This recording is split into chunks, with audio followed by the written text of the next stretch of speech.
할렐루야. 오늘 함께 예배하는 우리의 모습 가운데 하나님 주신 은혜가 충만하기를 간절히 축원합니다. 사도행전 5장은 그 유명한 아나니아와 삽비라의 헌금 사건이 나옵니다. 이 사건을 통해서요, 우리는 바른 영성이 무엇인지를 알 수가 있습니다. 사도행전 4장 뒷부분에 보면 바나바가 헌금을 드린 이야기가 나옵니다. 그 이야기가 교회 안에서 화제가 되었던 것 같아요. 그는 밭을 팔아서 그 값을 사도들 발 앞에 두었습니다. 밥한 돈을 전부 했더니 아마 그 액수가 컸을 것입니다. 그 돈은 가난했던 예루살렘 교회에 아주 유익하게 쓰였습니다. 그래서 많은 사람들은요, 이 바나바를 칭찬했고요, 그를 선망의 대상으로 여겼을 겁니다. 그러자 이 아나니아와 삽비라 부부 안에 있던 공명심이 자극을 받게 됩니다. 그들은 이렇게 생각했을 거예요. 바나바, 너만 돈 있냐? 우리도 있다. 우리도 바칠 수 있어. 그래서 어떻게 했습니까? 땅을 팔아서 바쳤습니다. 1절과 2절에 보면 이렇게 얘기합니다. 아나니아라 하는 사람이 그의 아내 삽비라와 더불어 소유를 팔아 그 값에서 얼마를 감춤해 그 아내도 알더라. 얼마만 가져다가 사도들의 발 앞에 두니? 라고 말씀합니다. 자, 소유를 팔아서요, 사도들의 발 앞에 둔 것만 보면 그들은 똑같이 누구랑 같이 했어요? 바나바와 똑같이 했어요. 그 행위를 보면 똑같이 했어요. 그런데 똑같지 않은 부분이 있었습니다. 어떤 부분이 똑같지 않았을까요? 소유를 다 팔았더니 좀 아까운 거예요. 아까운 마음이 들었는지 받은 돈의 일부를 어떻게 했을까요? 자기가 챙겼어요. 여러분, 그런 일은 있을 수 있죠. 그렇죠? 인간적인 생각에 어쩌면 이게 당연한 모습일 수도 있어요. 그런데 문제는 뭘까요? 이거는 땅 판 돈의 일부입니다라고 헌금을 아주 분명하게 정직하게 드렸으면 좋았을 텐데 사람들 앞에서 어떻게 한 거예요? 그 돈 제가 땅 팔아 얻은 금액 전체입니다라는 척을 했다는 거예요. 그들은요, 그들 안에 공명심도 채우고 신뢰도 채웠습니다. 요즘 말로 어떻게 한 거예요? 양다리 다 거친 거예요. 신앙생활 하면서. 여러분, 세상에서 이런 사람들은 어떻게 얘기해요? 아, 참 머리 좋다. 그렇죠?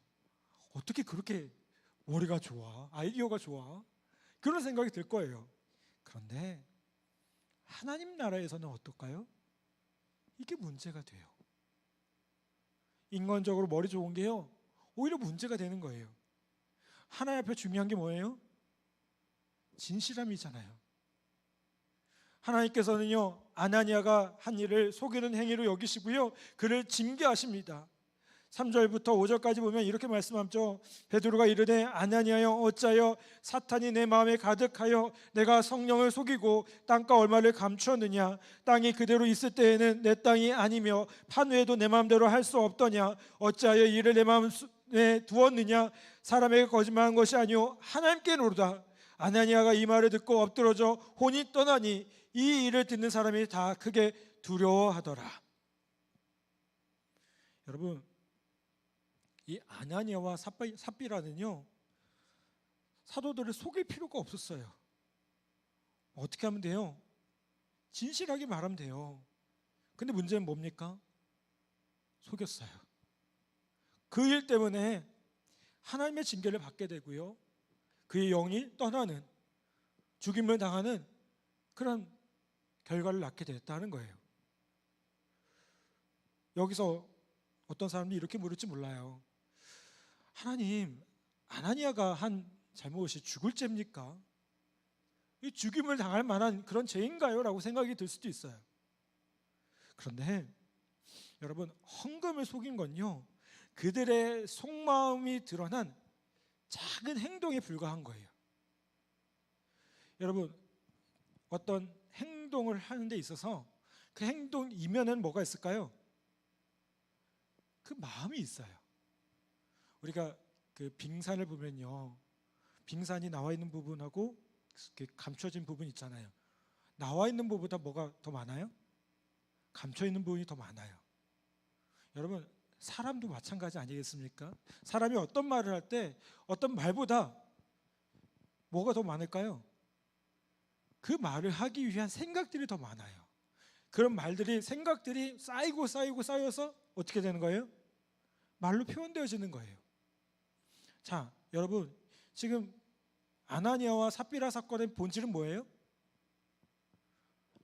이거예요. 이 작은 행동 하나, 그거 행동 하나가 뭐가 문제냐라고 생각할 수 있을지 모르겠지만, 그 행동 이면에 정말 나쁜 생각들, 그것들을 하나님께서 보고 계셨다는 거예요. 여러분, 그들 마음에 뭐가 사로잡혀 있었던 거예요? 하나님보다 사람의 눈을 더 많이 의식한 거예요. 하나님을 의식하는 게 아니라, 하나님을 의식해서 뭔가를 한 게 아니라 사람을 의식하면서 그 일을 했기 때문에 하나님께서 그것에 대해서 징계하셨다는 거예요. 여러분, 우리의 영성이 어떻게 세워져야 됩니까?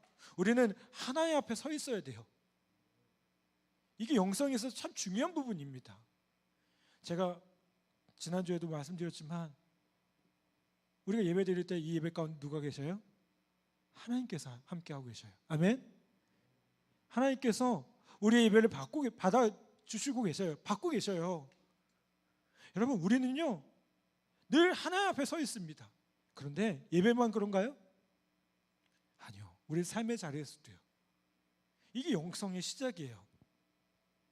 여러분, 우리는 하나님 앞에 그러면 어떻게 서 있습니까? 영성은요, 하나님 앞에서 진실함과 정직함입니다.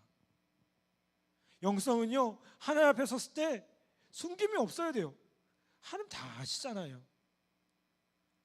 여러분, 하나님은 우리에게 물질에 대해서 수입의 10분의 1을 바치라고 하셨지 마음의 10분의 1을 드리라고 하신 적이 없어요. 마음은 어떻게 드려야 돼요? 다 드리는 거예요. 그걸 대표해서 물질의 10분의 1을 드리는 거예요. 신명기 6장 5절에 보면 너는 마음을 다하고 뜻을 다하고 힘을 다하여 내 하나님 여호와를 사랑하라고 했어요. 하나님은 어떻게 사랑해야 됩니까? 마음을 다하고 뜻을 다하고 힘을 다하여. 마음의 10분의 1, 뜻의 10분의 1을 드리는 게 아니에요. 하나님을 사랑할 때 온 마음을 드려야 되는 거예요. 또한 요엘서 2장 12절에 보면 여호와의 말씀에 너희는 이제라도 금식하고 울며 애통하고 마음을 다하여 내게로 돌아오라 하였나니 라고 말씀하고 있죠. 여러분, 하나님은 우리에게 마음을 원하시고 계시거든요. 얼마나 원하세요? 전부를 원하세요. 100%를 원하세요. 100%를요 하나님께 드리기를 원하고 계셔요. 마음을 다하고 뜻을 다하고 힘을 다하여 하나님을 사랑하는 것, 이게 영성이라는 거예요. 물론 인간적인 한계, 그 모습 때문에 온전하게 그렇지 못할 수도 있어요. 맞아요. 그러니까 우리가 늘 하나님 앞에 어떤 모습이에요? 죄인이잖아요. 부족하다고 생각하잖아요. 하지만 그래도 어떻게 해요? 끊임없이 더 하나님 앞에 나아가는 거예요. 하나님, 나 이렇게 부족한데요. 하나님, 나 이렇게 부족한데요. 여러분, 우리의 작은 행동들이 우리의 속마음을 들여다볼 때가 많이 있어요. 대표적인 게 뭐냐면요, 요즘에 온라인 예배 때문에 이렇게 잘 티가 안 나는데 현장 예배 드리면 예배 시간 늦는 분들 계시잖아요. 어떤 사람들이 이렇게 생각할 거예요. 그거 뭐 도대체 5분 늦는 거 뭐가 큰 문제입니까? 여러분, 큰 문제는 아니에요. 그런데 이게 누적되는 모습을 통해서 알 수 있는 게 있어요. 뭐예요? 그 사람 마음이라고요. 예배에 지각하는 사람에게는요 어떤 마음이 있어요? 이 하나님 앞에 서는 그것에 대한 진정한 경외함, 하나님을 두려워하지 않는 마음, 이런 것들이 부족하다는 거예요. 여러분, 예배에 늦는 이유가요, 나는 예배가 중요하지 않습니다, 나는 예배를 그다지 염두에 두지 않습니다 라는 고백과 마찬가지예요. 왜요? 여러분, 우리가 어떤 중요한 약속이 있으면 여러분 늦으시나요? 아니요, 그렇죠? 최소한 5분, 10분? 우리 큰 시험을 앞두고 있으면 미리 가잖아요. 그래서 미리 가서 준비도 하고 하잖아요. 예배도 마찬가지 아니겠습니까? 하나님과의 만남이라고 우리가 예배를 정의하는데요, 하나님과의 만남이 있으려면 우리의 모습이 어떻게 돼야 됩니까? 그만큼 더 준비된 모습으로 나와 있어야 되는 거 아닙니까? 여러분, 사람의 속마음은요, 작은 행동들을 통해서 드러남을 보게 됩니다. 우리의 행동을 통해서 하나님이 보시는 게 뭐예요? 우리의 진짜 속마음이에요. 그러므로 이 아나니아의 기사에서, 이 이야기에서 그가 죽음에 처하게 된 건요, 너무한 일이 아니라는 거예요. 왜요? 하나님은 이 아나니아의 마음을 보셨거든요. 5절 6절에 보면 이렇게 말씀합니다. 아나니아가 이 말을 듣고 엎드러져 혼이 떠나니 이 일을 듣는 사람이 다 크게 두려워하더라. 젊은 사람이 일어나 시신을 싸서 메고 나가 장사하니라. 여러분, 저는 이 말씀을 볼 때마다 항상 두려운 마음이 들어요. 왜요? 아나니아가 한 잘못과 당한 결말이요, 남의 이야기일까요? 제 이야기일 수도 있어요. 제 이야기일 수도 있어요. 말로는 하나님을 섬긴다고 하고 실제로는 아나니아와 삽비라처럼 전심으로 하나님을 향하지 않은 적 사실 너무 많거든요. 제가 예배 드리면서 느끼는 게 어느 순간 예배가 습관화되어 있어요. 습관적으로 예배 드리고 있어요. 주일날 예배 드려야지. 근데 이게 참 목회자 입장에서는 두려운 일이에요. 여러분, 여기 찬양전도 마찬가지일 거예요. 우리가 찬양하는데요, 습관적으로 찬양하는 게 참 두려운 일이에요. 왜요? 그냥 자연스럽게, 이게 하나의 문화처럼 아무런 감동도 없이, 좋은 찬양인 거구나, 좋은 노래구나. 근데요, 찬양은 그게 아니잖아요. 하나님께 드려지는 것이잖아요. 저 역시 설교할 때 마찬가지죠. 일주일에 적어도 설교를 한 10번 가까이 하는 것 같아요. 놀라지 않으시네요. 모르셨죠? 제가 설교를 그렇게 많이 한답니다, 생각보다. 근데 이 10번 가까이 하다 보면요, 이게 습관화돼요. 자꾸 익숙해져요. 저도 모르게요, 설교 준비할 때요, 익숙해져요. 그냥 이렇게 하면 되겠지. 여러분, 그런 마음이 들 때마다 어떻게 해야 돼요? 늘 새로운 마음이 들어야 돼요. 왜요?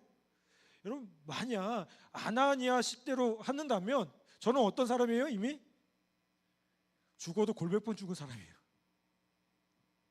웃을 얘기는 아니지만 정말 끔찍한 얘기예요. 수도 없이 죽어야 돼요. 여러분, 하나님께서 그러면 아나니아를 죽이신 이유가 무엇일까요? 왜 이렇게 하셔야만 했을까요? 지금 하나님은요, 초대교회의 순수함을 유지시키려고 특별하게 하신 사역의 모습을 보게 돼요. 초대교회가 잘 세워질 수 있도록, 초대교회가 더 건강하게 힘있게 세워지도록 이 아나니아라는 사람을 통해서 하나님께서 특별하게 그 모습을 보여주셨다는 거예요. 여러분, 지금 하나님은 우리의 죄를 참아주고 계셔요. 오늘 아나니아처럼 잘못한 사람을 다 죽이신다? 그러면 살아남을 사람이 몇 명이나 될까요? 여러분, 우리가 이 사건을 통해서 느껴야 할 게 뭡니까? 하나님을 경외하는 거예요. 이게 우리가 하나님을 참 좋은 분이고 사랑의 하나님이라고 고백하잖아요. 물론 맞아요.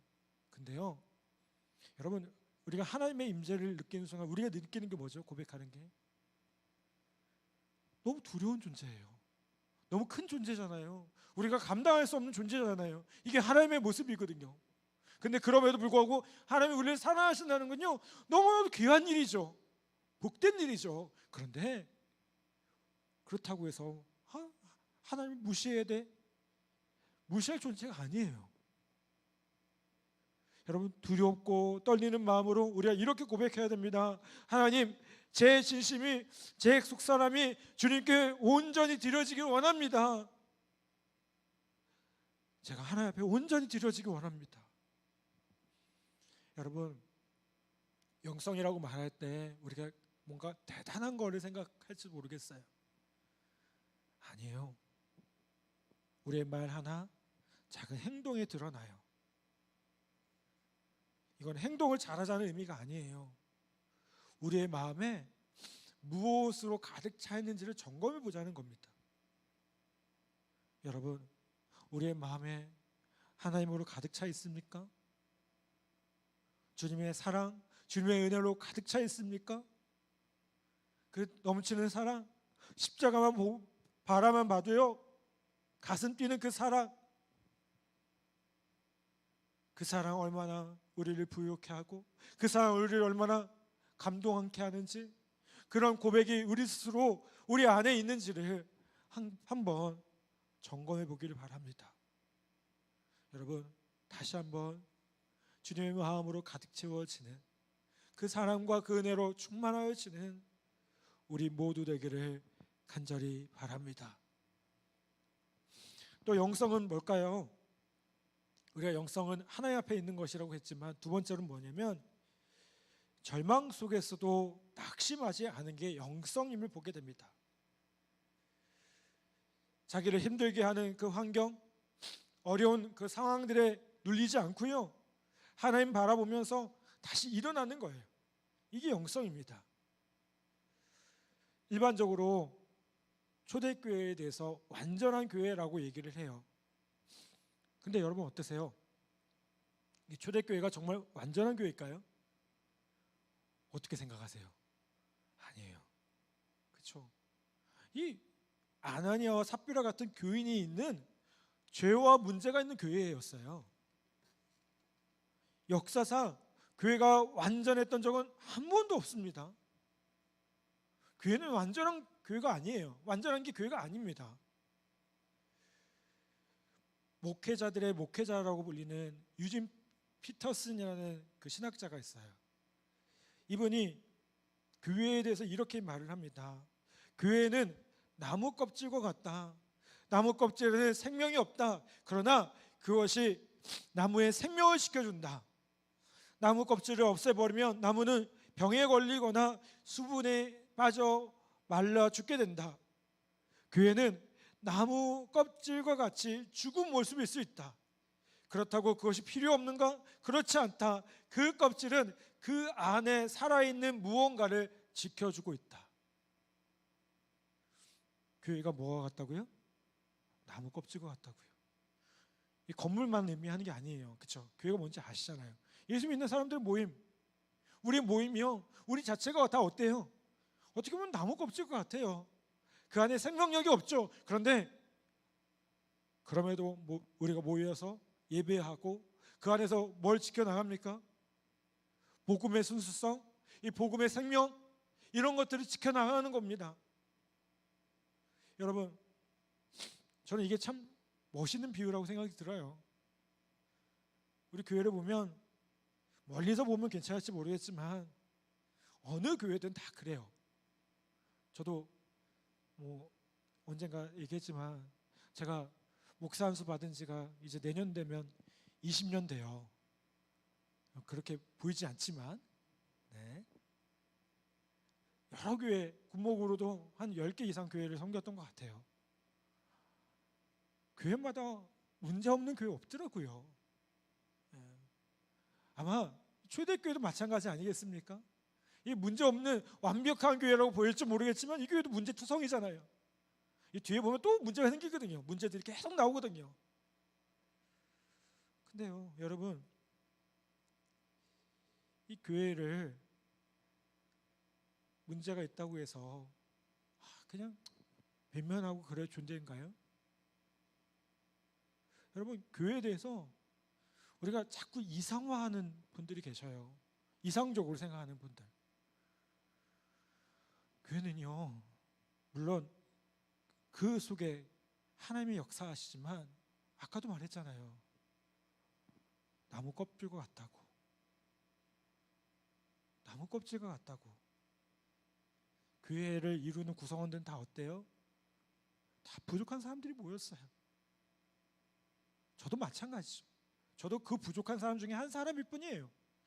말씀을 전하는 저는요, 뭐 대단한 사람일까요? 아니요. 하나님 보시기엔 똑같아요. 그저 저에게 맡겨진 것이 이 말씀을 전하는 이 말씀인 것을 기억하면서 전할 뿐인 거예요. 여러분, 우리가 이 교회를 바라보며 실망한 마음이 들 수도 있고요, 안타까운 마음이 들 수도 있어요. 그럴 때 교회를 위해서 더 기도해 주시길 부탁을 드려요. 얼마 전에 좀 오래전에 도가니라는 영화가 있었어요. 이 도가니 영화에 어떤 사람들이 나옵니까? 교회 다니는 사람들, 그 장로, 그런 사람들에 대한 이야기들이 많이 나옵니다. 부정적인 모습들이 많이 나와요. 그러면서 교회가 참 문제가 많구나, 깨끗하지 않구나. 네, 저는 인정해요. 사실 그 영화 보면서 저도 되게 아팠거든요. 인정해요. 근데요, 교회 안에는 그런 사람들만 있을까요? 그런 모습만 있나요? 아니요. 이름 없이 빛 없이 정말 하나님만을 바라보면서 하나님을 사랑하는 사람, 여러분, 분명히 있습니다. 분명히 있어요. 여러분, 영성은요, 제가 말씀드렸잖아요.